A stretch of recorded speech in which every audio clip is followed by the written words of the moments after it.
আগামী city corporation নির্বাচনে ৫ সিটিতে প্রার্থী ঘোষণা করেছে জাতীয় নাগরিক পার্টি এনসিপি।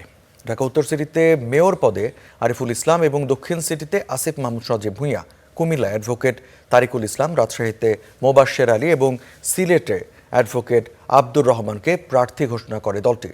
রবিবার রাতে বাংলা মোটরে এনসিপির অস্থায়ী কার্যালয়ে সংবাদ সম্মেলন করে এনসিপির স্থানীয় সরকার নির্বাচন পরিচালনা কমিটি। এতে প্রার্থীদের নাম ঘোষণা করেন এনসিপির আহ্বায়ক নাহিদ ইসলাম।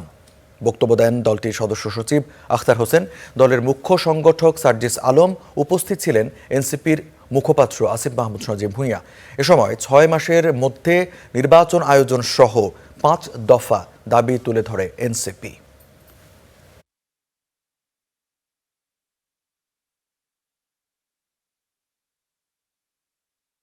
এই নতুন সরকার যেমন বাংলাদেশের সবগুলো প্রতিষ্ঠান কুক্ষিগত করছে, বাংলাদেশ ব্যাংক থেকে শুরু করে দুদক, সবগুলো রাষ্ট্রীয় প্রতিষ্ঠান, একইভাবে স্থানীয় সরকার যে প্রতিষ্ঠানটাকা যেটা সংস্কার হওয়ার সম্ভাবনা তৈরি হয়েছিল সেটাকেও তারা দলীয়করণ করে ফেলেছে, কুক্ষিগত করছে।